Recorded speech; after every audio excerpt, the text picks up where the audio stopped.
Talent stands for... Because you can't remember again? I never bothered learning it.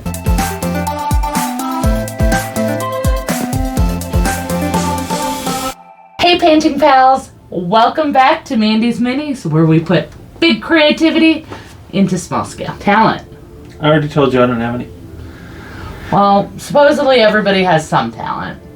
That's what they say. That's what they say. And one thing that I've learned, talent is not something you either have or you don't have. Talent is actually acquired. There's no reason you can't have talent at miniature painting. Time allocated, learning, expanding, in training. At some point, when I started to actually get good, everybody just started telling me how much talent I have, how talented I am.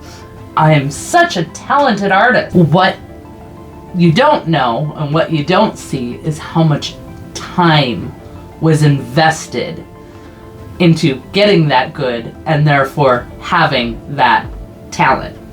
She is a naturally artistic person to start with. Don't let her fool you on that. Ever since I first got into miniature painting, like seriously, I kind of went nuts. I would literally watch 8 hours of different YouTube footage from different people telling me how to do the same technique so that I could figure out in my head, wrap my head around how to do it. After work, I would have dinner and then I would try out whatever technique I just learned. So for example, layering was one. And I watched Miniac, I watched Ninjan, I watched Vince from Hobby Cheating, I watched Marco Frazzoni, not just Mecca. Anybody I could find, I would, do a YouTube search for whatever topic it was, whatever.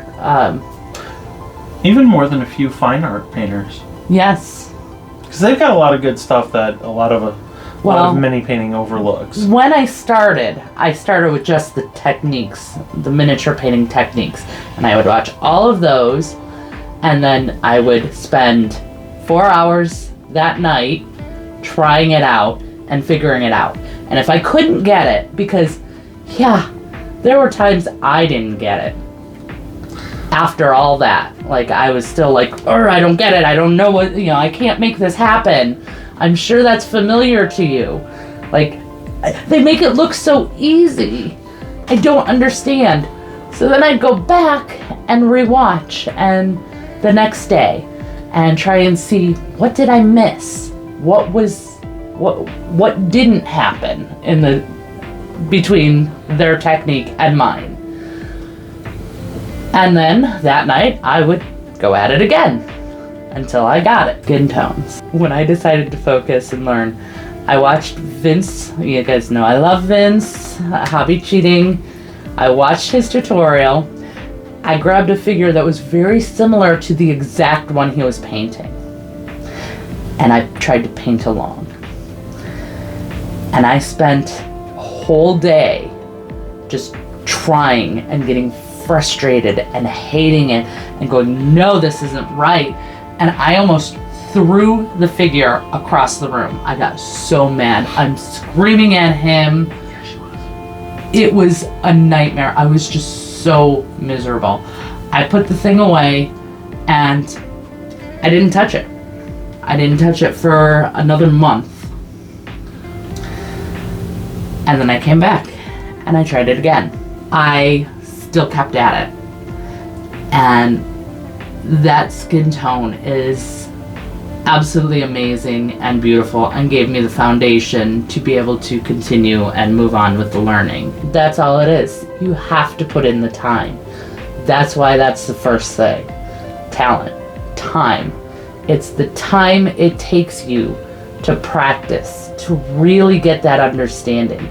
And there's some things you cannot learn by watching a video. I remember I was so excited. I was watching a video, I can't even remember whose it was, but one of the videos mentioned brush control. And That's exactly what I was going to bring up. specifically, when you need more water in your brush, when you need to refill. They mentioned, whoever it was, I know it was a male, mentioned that he could feel when the brush was drying out. And the first time I actually noticed that and I could feel the difference, I was so excited. Because, that means I'm getting good brush control. I'm getting good at knowing the paint and knowing what needs to happen, what I need to do to make what's in my head and what I want to actually come out. But until you do it, you're just never going to be able to do it. Well, I'm going to take that, my story takes that, down a step. And mine just was recently. I've actually been painting more lately, and I was painting some fake minis for that. And I was actually following the lines of the model, and I've never been able to do that before. And all of a sudden I could do it, and it was easy and it was smooth. It was just that I've been doing it. I've been putting in the time lately. Right. So that is really the number one key thing. If you want to get good at something, you gotta do it.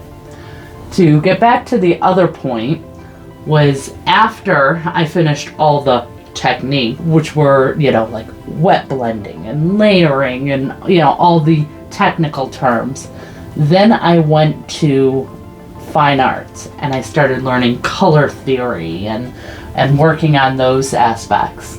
And for that, I even expanded out beyond miniature painting. There are people who go to art school and they study these things and they know this color theory inside and out, and they know lighting and shadows and how to place everything. So those are always great to kind of expand. You have to actually be hands-on in order to actually get it done, to learn it, to really know it. Doesn't matter how much you actually watch. That's why experiencing is part of it. Yes. You have to put the time in, and it has to be hands-on time.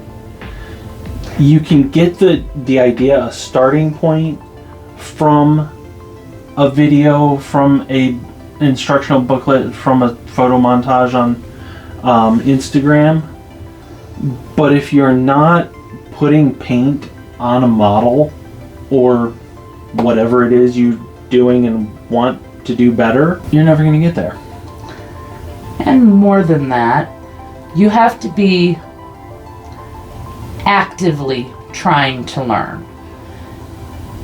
I can paint a model all day, but if I never put in the effort to learn the different techniques of it, all my models would look fairly similar to my first one. There would be no great shading, no great highlight. You have to be actively trying to improve.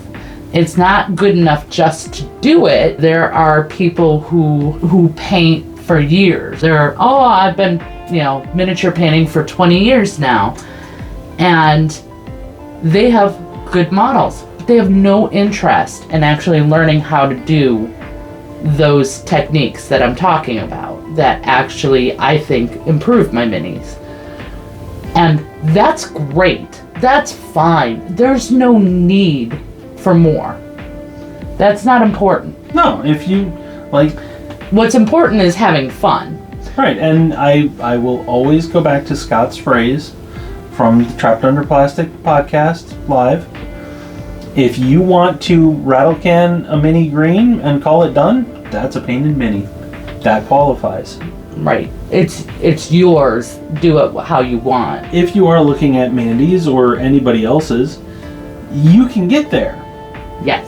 It takes time, it takes practice, it takes effort. Right. You gotta put in the work. You have to put in the work. And somebody may start with some natural ability, but that's not talent. I have great ability to color match. Somebody gives, they're like, I need this fixed, but I have no idea what paint was used. Doesn't matter what paint was used. I grab this and this and this, and I do a little mixing, and voila, it's a perfect match. That aspect of color has always been there with me. So I came in with that, with this good color eye. But that didn't help me actually get paint on the model well. And certainly doesn't address brush control or anything like that. Nope. I'm not completely actively seeking to get better at this point. I'm kind of trying, it's not like I'm not. NMM is something that I've struggled with. I have an NMM video that either just came out or will be coming out. That's one of the reasons why I'm doing the videos as well, and trying to help others makes me better. It gives me, I have to look at it in a new way. It's not just, oh, go ahead and do this. Sometimes I'm doing things and it just doesn't even occur to me what I'm doing. I'm just moving through and doing things. So having to break it down and help explain it to others is actually improving my understanding, my knowledge, and it ultimately makes me better as well.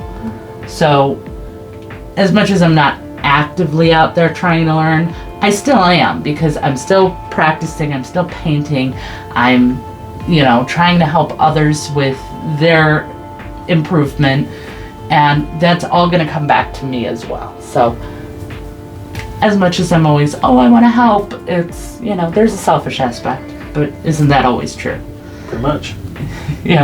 Even charity work, you can look at that with the cynical eye of, you're just doing it for the attention. But the big point is, just gotta have fun. Have fun and do it. Right. And if you want to improve, you can get there. And I'll be over here being your little cheerleader. We have some merch down below. Check out my new hoodie. We have merch. I also have this. This is actually a cute little dress. It's a cute little sundress. Big thank you to our patrons.